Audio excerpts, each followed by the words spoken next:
everyone, welcome back to my channel, or welcome if you're new. My name is Maggie, and today I'm going to be sharing with you 5 personal finance opinions that I have.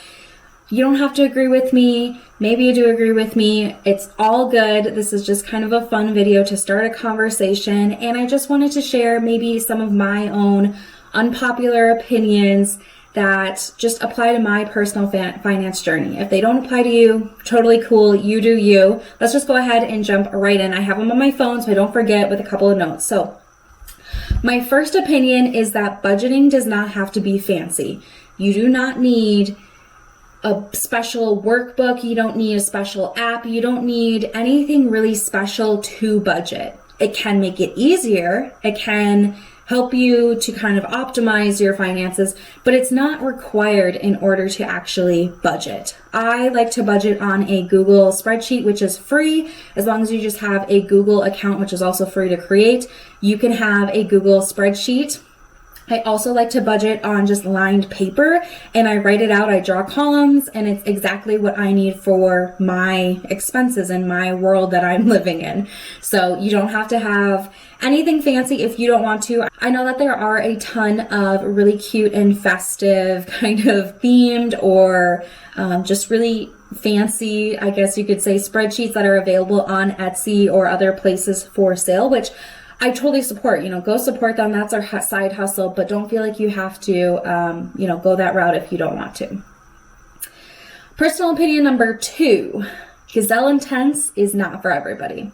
So Gazelle Intense refers to a Dave Ramsey term, which means that when you are paying off debt, you are going all in. You're cutting and slashing everything you don't need. You're living on rice and beans, as he says. You are Gazelle Intense. You're going as fast as you possibly can. Just a little bit of a story. I paid off all of my debt last summer.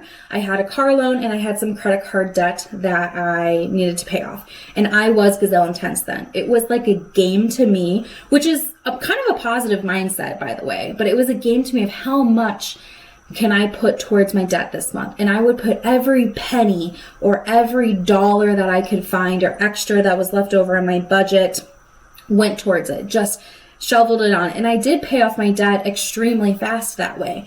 However, I completely burned out in the end, and it was really hard for me to transition off of being Gazelle Intense into a normal budget because I really didn't have many categories in my budget. It was my fixed expenses, my groceries, my gas, a little bit of spending money, and then debt. And that's not what my life is. I do have different categories in there. So I did end up going into a little bit of debt again, kind of with 2020 and COVID. Things just happened, which is okay as well, by the way. But this time I'm approaching my debt payoff differently because I got so burnt out with the Gazelle Intense that I want to make sure that I'm practicing good budget and personal finance habits as I'm paying off my debt. I want to make sure I have a budget for spending on clothes or spending on my toiletries instead of always having to decide, do I want to pay off debt or do I want to buy toothpaste? I mean, that's like extreme exaggeration. Don't get me wrong. Of course, I choose the toothpaste, but I was feeling that way. I felt like I had to make a choice when I was going Gazelle Intense. So it's okay to not go Gazelle Intense. You do not have to. Debt also does not have to be your only priority. You can have multiple priorities. So that's my opinion, and I'm sticking to it. Opinion number 3, which, by the way, I do number 3 like this because in elementary school, all the way through, we were required to take sign language, American Sign Language. And the number 3 is this in sign language, not like this. I also can't hold my pinky down. I'm not very good at that, probably because I always did my 3s like this. So anyway, number 3, I think it's important to always be contributing money to your emergency fund. It could be $25 a month. It could be $20 a paycheck. It doesn't really matter what it is, but I think there's value in continuously contributing to your emergency fund, especially when paying off debt. I know that there is a kind of polarized opinions and thought processes out there about emergency funds, how much you should have, how much you shouldn't have. And I think 2020 really was an eye-opener with coronavirus of how many situations could come up if you didn't have regular income, if you couldn't go to your job, all of these different things. And I think that did help people kind of reassess for their own personal needs. Let's say, for example, you choose to start with a $1,000 emergency fund and then you go for your debt, right? I think it's important to even put, like I said, $25 a paycheck towards your emergency fund just to let it grow as you're going. So I did the math. If you do $25 a month throughout the year, you'll have $300 more at the end of the year in your emergency fund.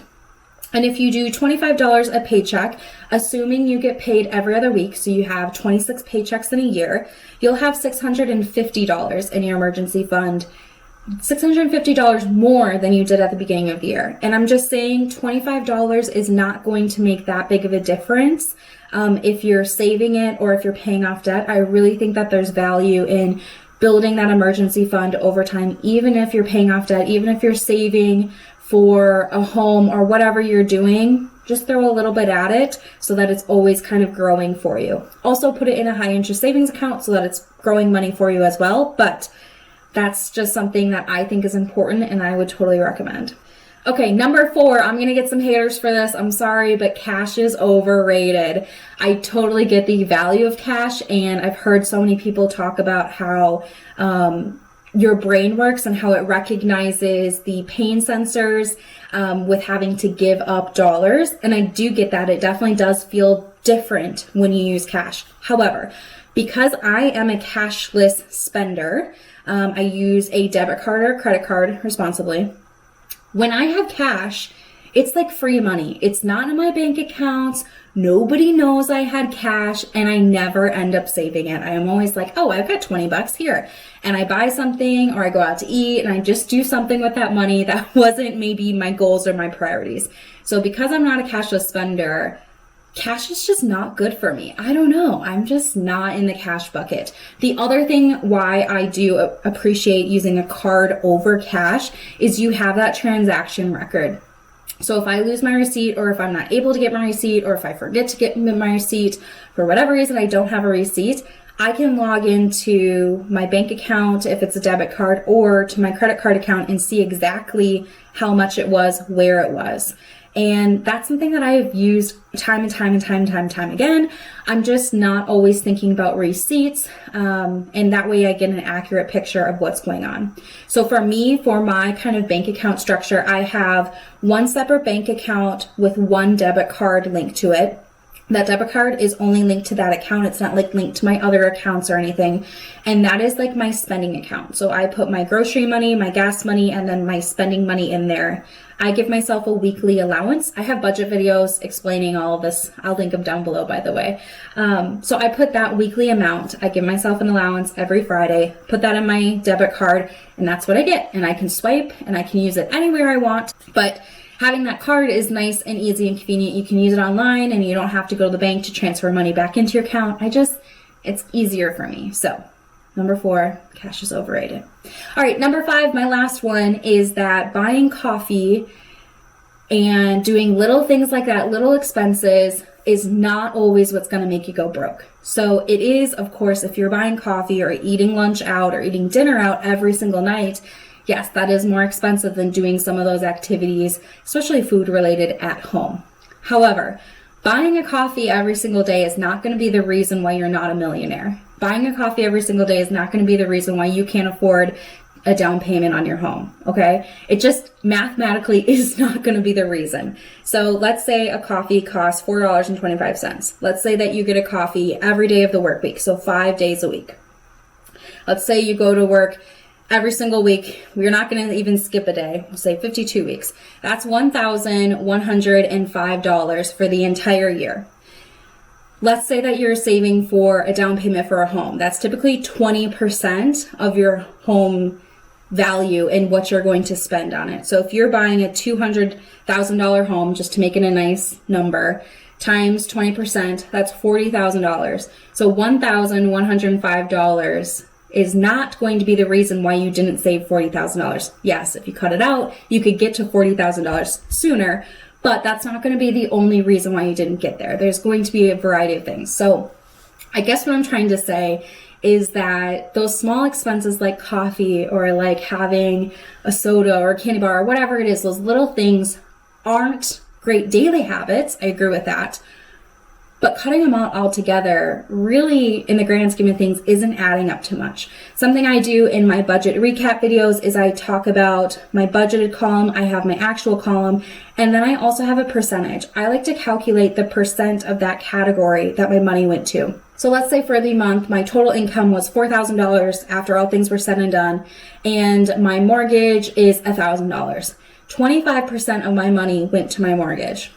But if I look at what I spent in coffees or gas or Netflix or any of those little things, a lot of times they're a lot lower.